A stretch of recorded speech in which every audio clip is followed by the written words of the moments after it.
Hey everyone, this is Sean Moran from the Saving Your Future podcast. And in this podcast, we talk about all areas of finance, how to set yourself up for a successful future with regard to developing your wealth. And on this episode, we actually have the pleasure of speaking with Alan Sama. He has a website, The Options Genius, and he's going to help us walk through stock options and understanding options and how that works. So, Alan, welcome to the program. Thank you so much for having me, Sean. It's a pleasure to be here. Absolutely. So first, I guess I wanted to start with, I took a look at your website and I definitely think options are fascinating. Hadn't really talked about them in my book just because it's something that I'm not as familiar with. So I'm excited to learn something from you as well. Take us back to the beginning of how this got started, how you got interested in this. I saw on the website you mentioned that in trading stocks you lost some money a little bit, and that got you into options. So give us a little background on that. Wow. Okay. So going back, I've been the type of person who always wanted to make his own path. I wanted to always stand out from the crowd and do my own thing, and I didn't really like people telling me what to do. So I always knew that I was going to find some kind of profession or something where I could be my own boss and run my own hours and, have unlimited potential and stuff like that. So earlier on, I got the bug to be a trader. I saw the movies, I saw the, Wall Street and stuff like that, where, these guys are really rich and super, they're power brokers and they're making all this money and all they're doing is using their brains, and I was like, okay, I can do that. I can use my brain and learn stuff and figure this out. So, I used to be a online marketing manager for a small publishing company, and we were doing well. And so I figured, hey, on the side, while I work during the day, but at nighttime, I could learn how to trade. So I did a lot of stuff. I read a lot of books, watched TV, watched all the financial news media. What do I need to know? I need to know about, figuring out the values of a company and where the stock should be priced, and the analysis by looking at the charts and trying to figure out where the stock price is going to go so I can get in front of it, all that kind of stuff. And then the owner of that company decides out of nowhere that he's going to retire. And so he basically shut the company down and everybody got laid off. So I'm out of a job and I didn't know what to do next. And so the thinking was that maybe this is a sign and maybe I should just go at this full time, try it for a while. And if not, then I can always go get another job, right? And so that's when my wife was on board with it. And really I figured, okay, let's do this. So all day long, every day, I would try all these different types of trading. So there's day trading where you're just trying to click and looking at all the screens and the charts and trying to make money as fast as you can during the day. There's futures trading where you have corn and oil and commodities types, orange juice and all that stuff where you're trying to trade there. There's value investing where, like Warren Buffett style, where you buy a stock that's undervalued and you just wait for it to go up and up and up, and buying options and selling options and all these different types of trading that are out there. And I'm just trying to look for my niche, my thing. What can I be good at? And the thing that really hit home to me was that I am, and I don't think anybody is, actually able to predict what the stock market is going to do. We have everybody coming on TV every day. Oh, I think this is you got to buy this, you got to sell this is going to happen, that's going to happen.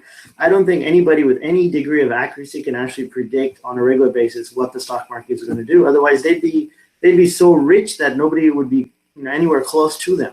And the other chance is that, if we can't, if I'm doing it full time and I can't predict it, then my financial planner or my investment advisor, he's in the same boat.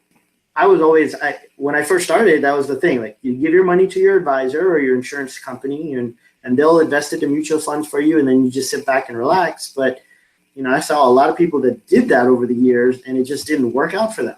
And so I figured, no, I'm gonna control my money. I worked hard for my money. And so I need to be a steward of it and I need to know what I'm going to do with it and take care of it. Nobody else is going to care about your money as much as you do. So my thinking was, okay, I'm going to do that. And while I was trying to learn all this stuff, I wasn't doing too well because it's hard. And so one night, my wife, she was actually working 2 jobs during this time to support us. And she came home and I had forgotten to put all my papers away, my account statements. And she saw it and she looked at me and she goes, "What is this?" And I was like, uh-oh, the cat's out of the bag now. I had lost up to that point over $46,000. And that was our whole life savings, and it'd only been a few months that I had been doing this. That was really when it hit me like, okay, you know what? I can't be treating this like a hobby anymore. I need to get serious, and I need to get this money back, or I need to, man up and go get a job. And that's when I realized I did a lot of things. So I went back through all of my paperwork and all my trades, and I was trying to figure out, what did I do right? What did I do wrong? And there was this one trade that I had done on Apple that I couldn't find anymore. Like, it wasn't on my screen, my broker's, my software, it wasn't there anymore. I'm like, what the heck happened to this trade? And I looked for it, I couldn't find it. And then finally I went back and I realized why. And it was a specific type of trade where you actually, if you're an option trader, you can either buy options, which is what most people do, or you can sell options. And this particular trade, I had sold this option on Apple computer at the time. And when you sell an option, it's kind of like a coupon, and it has an expiration date. So if it doesn't work, then it just expires, and the seller gets to keep all the money that was paid for it. And so that's what happened with that particular trade, that it expired. I didn't even realize it. I wasn't watching it because I was worried about all the other trades that I was doing that I was messing up on. So this trade quietly was just there in the corner until it just went away, and that was pure profit in my part. And I was like, wait a minute, this is amazing. I didn't have to mess with it. I didn't have to do anything. I didn't have to fiddle with it, and it just made money day after day. So that's when my eyes really opened up to option selling, and selling options, which is a more conservative way, a more laid back way. And it really, I figured out, I started focusing on that more, and I realized that it's more of my style, because I think you can make money in lots of different ways trading, but it has to match your personality. It has to match your risk temperament, like, how much risk do you want to take? And I realized that I wasn't the type of guy that could sit at the computer all day for 8 hours a day, just, buy, sell, looking at all the different screens and whatnot. That just wasn't for me. And this type of trading is more hands-off, laid back. You put the trade on, and then you just monitor it every day. It just hopefully works out in your favor. And that's how I started. And I got good at it, and I just practice. And since then, it's just been life-changing. Well, that's great. I think a couple of things that I took away from what you've said so far is, the first thing you did is study like crazy. I think a lot of people jump into ventures or jump into stock or jump into trading or whatever it is they're doing, and they just jump in right away and doing something based on, their limited knowledge. But you took the time to actually study, read a lot of books and study and learn more about what you wanted to do before doing it. And I think that's one of the mistakes that a lot of people make, is not really knowing what they're doing and just figuring it out as they go along. But sounds like maybe there was a little bit of that even with all the studying you did.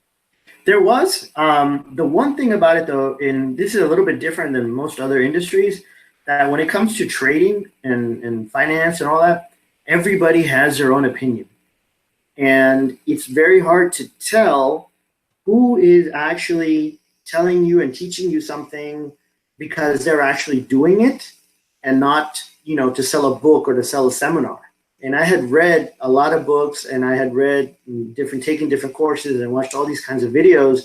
And it was really, really hard because one guy's saying, okay, this is the best way to do it. And another guy's saying, this is the best way to do it. Another guy's saying, this is the best way to do it.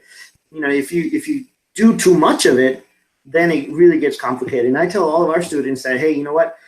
Pick something that seems that you can do it, and then just pick one simple strategy. Like when we talk about option selling, there are dozens of different techniques and strategies that you can use. And I always tell people, okay, when you're getting started, you don't need to know 20 different strategies. Just pick one, focus on it, do it, practice it until you are consistent, until you can make money over and over again. You don't need to go on to strategy number 2. And you might find that, hey, this is the only thing that I need. And they just stick to that one strategy, and for the rest of their lives, they're doing well. I think that was the other thing I was going to say that I really resonated with what you're saying, is that often people think, well, I got to do everything I can possibly do. And you were saying, find that niche, find what you love, and execute on that over and over and perfect that, instead of doing 100 different things. So it sounds to me like where you were failing initially was because you were trying to do 100 different things and juggle all these balls in the air. And once you said, here's the ball that I'm picking, for just to use a expression, that's when you really started hitting on something positive, right?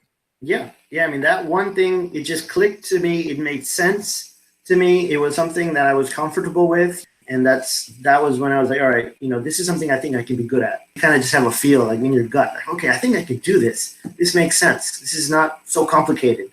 And trading doesn't have to be that complicated. So, I mean, we've taken people that are like, 80 years old. We have one guy who was 78 years old, and we taught him how to trade these options.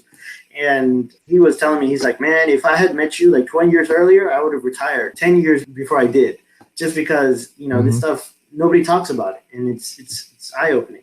Yeah, and right before we came on the air, you and I had a quick conversation, and I was going to say what I'll do is I'll kind of explain the part of what I understand on options, and I know you used to do the opposite. So for the audience, we'll kind of share, what we were talking about. Sure. My understanding of options, and again, I'm no expert. It's not actually in my book because it's not a strategy that I've executed on. I thought it was very interesting, and people do make a lot of money on it. I just didn't understand it. So from the perspective of what I understood is you can say, let's say buy options, let's say that at a price of $30 a share. So when I buy those options to buy a particular stock, let's say at $30 a share, when I'm holding those options, there's a particular period of time in which I can exercise the option. But I would only do that if the stock was then worth more than $30 a share, because if the stock went underneath the value of what my option was, let's say $28 a share, why would I buy it at 30? So the option's only good when the stock is actually trading above the price at which your option allows you to buy. And so that's the part of options that I understood.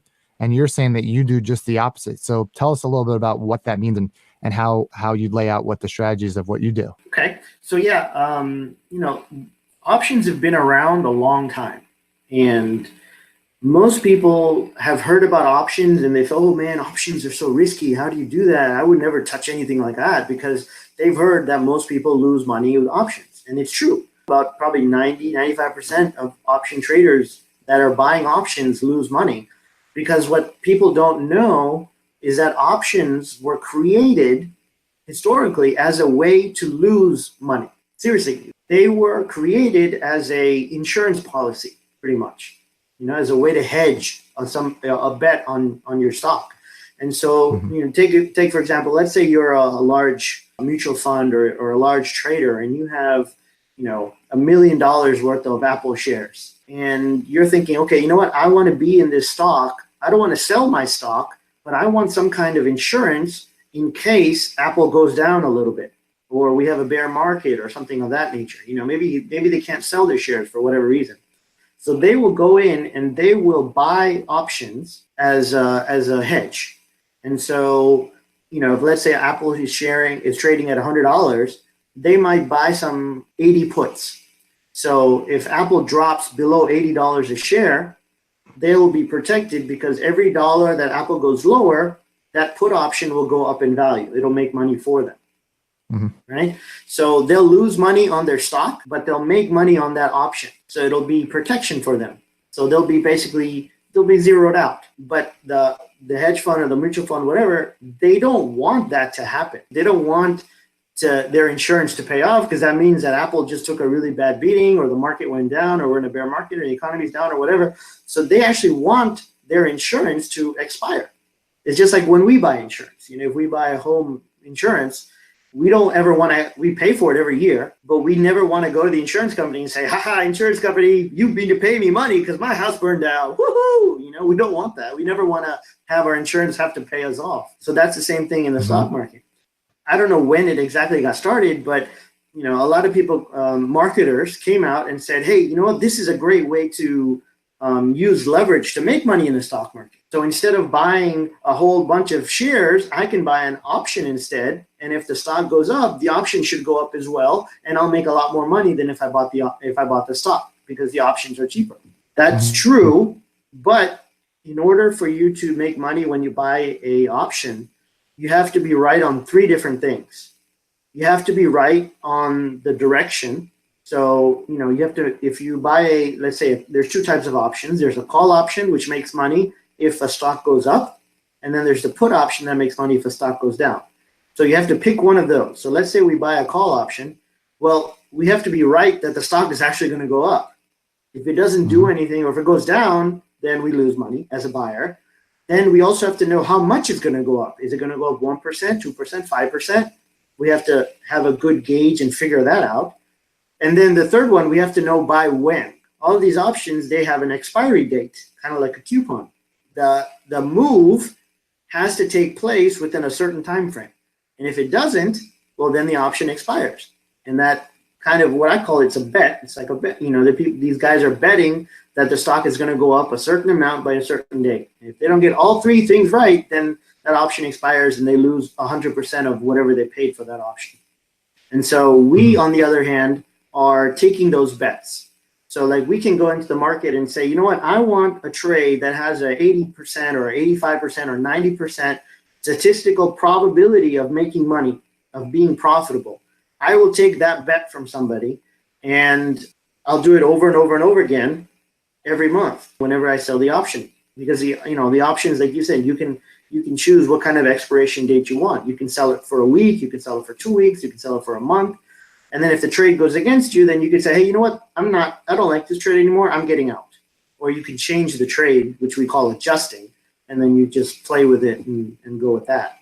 But this is a method that is, pretty simply, I don't need to know where the stock is going to go. I just have to know where the stock, or have an idea of where the stock is not going to go. Because if I sell let's say a call option, like you said, that's really far out of the money, if the stock is trading at 100 and I sell a $120 call option, the only way I'm going to lose money on that is if the stock jumps up 20% and goes above 120, right? Mm-hmm. But if we're talking about 30 days from now, chances are really low that that's ever going to happen.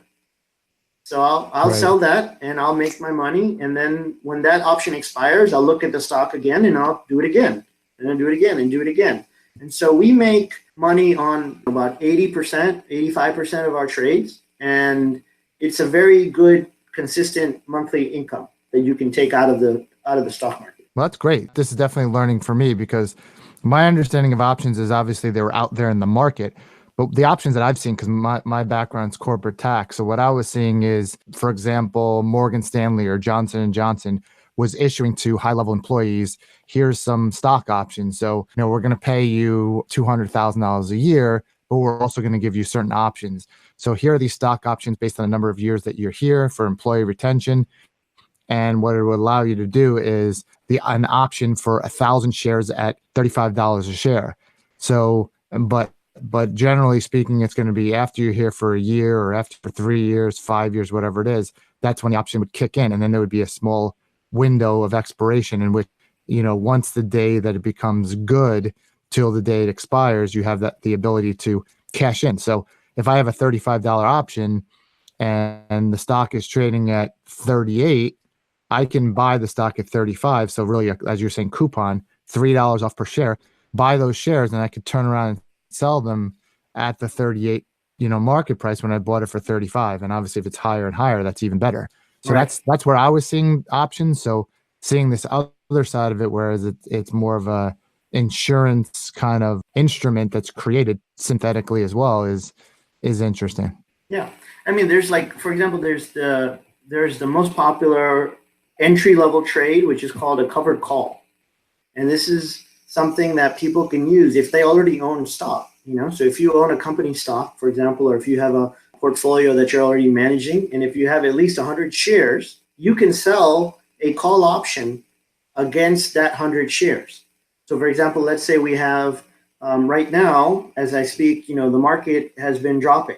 Now we don't know if it's going to go back up again, or we don't know if it's going to keep dropping or go sideways, or we don't know what it's going to do. But let's say we have, Apple or Amazon or any of these big companies, we have 100 shares of that stock. It's trading at $100. Is it going to go to $120 in a month? Probably not. But if I have that stock, I want it to go up, right? And I think that if it gets to 120, I might be happy selling it at 120 because I just made 20%. So what I can do is I can sell a call option at 120, and I might get, $200 or $300 for that, for a 1 month option. And if the stock gets to 120, that's great. If it stays between 100 and 120, my call option will expire, but I keep the stock. If the stock goes down, I still have my stock, but I made $300 that I would not have, and that option still expires. So it's kind of extra yield for people. So especially like people who are retired, they do these on their favorite stocks, the stocks that they want to own and not get rid of or not sell or not trade. They can just do this, and they can add an extra 1, 2, 2.5, 3% a month to their retirement or their as an income source. And so you don't have to really settle for 7, 8, 9% that you get yearly from the stock market. You add this component to it, and you can easily double what you're getting in the stock market. Good, and it sounds to me like it's also can prevent significant losses if the stock that you're holding in a long position goes negative. The fact that you have an option could help basically mitigate or minimize that amount of loss over a certain period of time. Yeah, so it's like it's a hedge as well. That reminds me of the story. Mark Cuban, right, the billionaire. He right, got his company, when he became a billionaire, his company, I forgot what, broadcast.com was bought by Yahoo, and Yahoo paid him in stock. So I think they gave him some cash, but they gave him a lot of Yahoo stock. And this was back in the go-go days, right, of the 1990s, when the stocks were just going up. I mean, this guy was a pretty smart guy. So he said, okay, I got all this stock, and I can't sell it because they had the lock-in period where you had to hold it for a certain amount of time. He couldn't sell his things. So he went to an expert, a financial expert, and said, hey, you know what? I got all this stock here, but I don't want to lose money on it if the stock goes down. What do I do? And so that expert actually told him, okay, well, here's what you do. You buy some put options as insurance, as a hedge. So if the Yahoo stock goes down, you'll lose money on the stock, but your options will go up in value. So you buy this put option as insurance on your stock. So you're protected from the downside. He goes, that's great, but I don't want to pay for this insurance. Is there anything else we can do? He goes, yeah, since you already own the stock, you can sell calls against the stock. And that way the money that you get for selling the calls will pay for the puts that you're buying. And so that way you have free protection. And he was at the point where he was like, oh, that sounds awesome. As it turns out, the Yahoo stock, it did drop. But because he had this trade on that's called a collar, because it was protected on the top and the bottom, it's a collar. That's what the strategy is called. He put this trade on, and he actually saved, I don't know how many millions of dollars by just doing this one simple thing that a lot of people in the 90s didn't do, and they got wiped out. Wow. Yeah, so, I mean, that's powerful. There's lots of different ways, lots of different strategies that people can use. I mean, Warren Buffett uses this stuff to actually get discounts on the stocks he want to own. There are different ways to do it, but let's say you want to buy, he bought the company Burlington Northern, the railroad company. He took over the whole company. But before he did that, he was buying stock in it. And so what he would do is he would go into the market and he would sell puts on the company stock. And when you sell a put, if the price goes down, you have to buy the shares. So if if Burlington Northern is trading at $100, he sells puts at $80. And he gets paid money for selling those puts. Now, if Burlington Northern stock drops to $80, then he has to buy those shares at $80. But he wanted to do that anyway. Right. Yeah. The other alternative was for him to buy it at 100 and hopefully it doesn't drop, or wait for it to drop. But as he waited for it to drop, he got paid month after month after month, so that he didn't even have to buy it at 80. He got a much bigger discount because he got paid for those put options. Wow. So it's kind of like getting a discount on stocks that you want to buy anyway. Well, that's a really interesting way to do that. Tell me a little more. I know we were talking a little bit earlier about your website, optiongenius.com, and you have a course on there. So tell us a little about the course and how somebody could get that and what they would expect to get from the course. So the course is very simple. It's a 9-lesson email course that we deliver via email. It's free. You just go to our website, which is optiongenius.com, And at the top right corner, there's a little button that says Get Started. I think it's highlighted in red. It says Get Started. You just click on that button. To start here. I'm looking at it right now. Start here, right. And it'll tell you a little bit, give you a little bit of background of what option selling is and what we do. And then you scroll down to the bottom, you put your name and your email address, and then those 9 lessons get delivered to you, 1 per day. And it's really just a basic background of what we've talked about here, but more details, more trade examples of how you can actually use it. What are the numbers? Like, so if somebody wants to do this, how much money do they need? How much can they actually make on a monthly basis? That sort of thing. And it's really the philosophy about it, how it works, the background. And if it's something that you want to do, then, then we'll help you along the way and get you started that way. So from there, you're doing coaching, I guess, kind of around it. So it's like, hey, I've taken your course and this sounds really good. I want to get more into this. Or I need some help to get started. Then that's where you'll come in and help somebody. I know you mentioned the 80-year-old man, whatever. Is that what you do, is then coach them through it, or what's the other part? So optiongenius.com is our advisory website. So, I mean, it lists all of our products and whatnot, but the main thing there is a trading membership.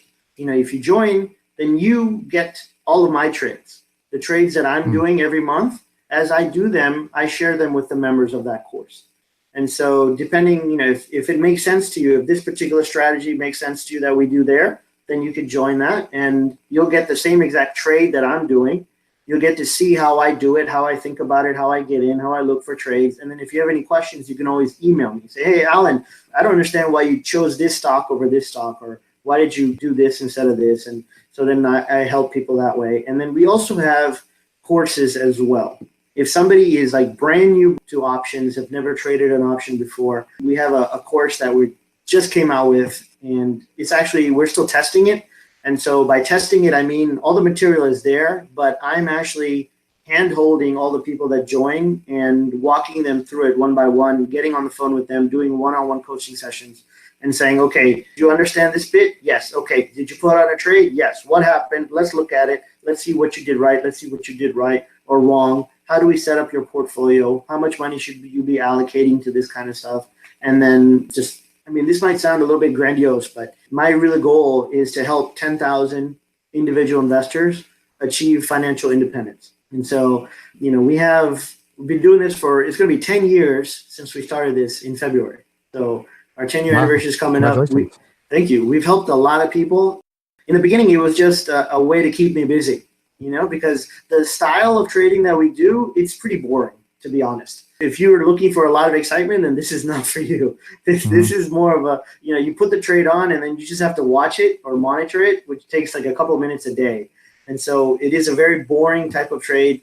And I would get bored doing this stuff. And so I started the website as a way to keep me busy and to help other people. And then it just grew and grew and grew. And so now we have all these success stories from people all around the world that are saying that, hey, you know what, this has made a difference. Hey, I've been able to retire early because of this. Or, hey, I've already retired, but now I'm making an extra $1,000, $2,000. That's really helping me a long way. And so I figured put my focus behind this and to really get the word out there and tell people that, hey, at least you got to look at this. It might not be for you, but at least give it a shot, look at it, learn about it, because nobody else is talking about this for some reason. And it's just something, it's the guys on Wall Street, they already do this. They already know this stuff. They already do it. It's the individual investor person that doesn't know about this, because broker doesn't make a lot of money in commissions when we trade this way. And so, they would rather have you buy, sell, buy, sell, buy, sell. We're just selling it once and then hoping, and then just getting out. In terms of Wall Street, there's not a lot of money to be made if you're doing this for them. People don't believe me, but I my aim for a return is 10% per month. That is my goal. That's great. I mean, that's like 120% a year, which is phenomenal to me. I mean, I think that's really awesome. And some years I've hit it. I don't hit it every year. I don't hit it every month, but even if I can make 4 or 5%, I am happy, because it's not a lot of work. It's not a lot of time. And that's phenomenal. I really think that, hey, you know what? It's like, please, just take a look at this, if you're looking for something and you take a look at it. I think that I can tell you have passion about what you're talking about, and that's great. And so I would say encourage people, hey, after listening to this podcast episode, maybe take a look at Alan's website, optiongenius.com. And if it makes sense to you, again, this is, not a solicitation in any way. But if it makes sense to you, maybe reach out to him or maybe take the free course and see where it goes. And like Alan suggested in the beginning, I would definitely recommend that you study up on whether this strategy or any other strategy. Don't take our word for it necessarily. Read as much as you can. If this is something that you want to do, definitely read into it. So with that, I'll just give you the final word then, Alan. I really think that whatever you do, I think you really need to take control of your own destiny. Like I said earlier, I don't think anybody cares about your money as much as you do. And, all these big banks, all these mutual funds, hedge funds, all these investment types, a lot of them are salespeople and they're in it for the commissions. They get rich off of us taking risk. They're not risking their money, they're risking our money. And I think that if you want to get ahead, at least you need to know what they're doing. You need to know what strategies are available out there. You can't just be clueless and hope it works out. Because I had a client who came to us and he was in his 50s, smart guy. But what he had done was he had done everything the right way. He had put his money in his 401k religiously. He had funded his IRAs. He put his kid through college. His wife and him both were working. They were saving, just the way they're supposed to do it. And he was about, I think it was 52, 53 years old. They finally go to their financial planner and they say, okay, you know what? We want to retire at least at 65. Can we do it? Maybe can we do it a little earlier than that? We'd love to travel and do all these, see the grandkids and whatnot.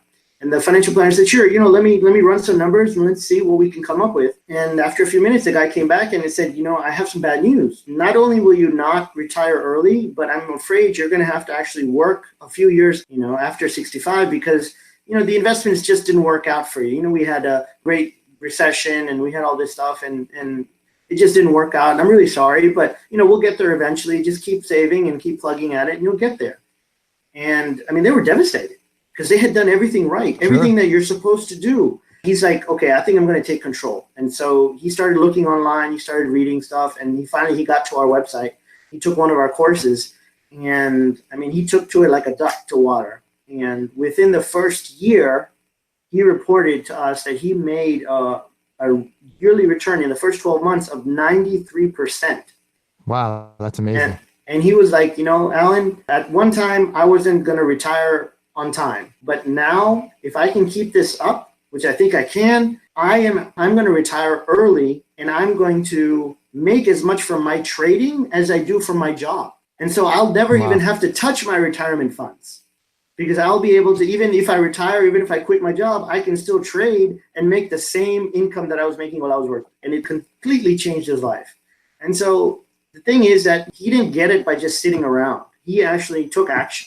I don't know how old you are, listeners, but I know that everybody I talk to, when we teach them about this stuff, they all say the same thing. They're like, oh man, I wish I knew about this earlier. Just go and take action and do something. Learn about it, see if it makes sense, and take control of your own destiny. Well, thank you so much, Alan. Definitely greatly appreciate it. And, hope this is something that everybody learns a little bit more about. And you've sparked an interest and intrigue in me, so I'm going to dig into options a little bit more myself and learn a little bit more about them.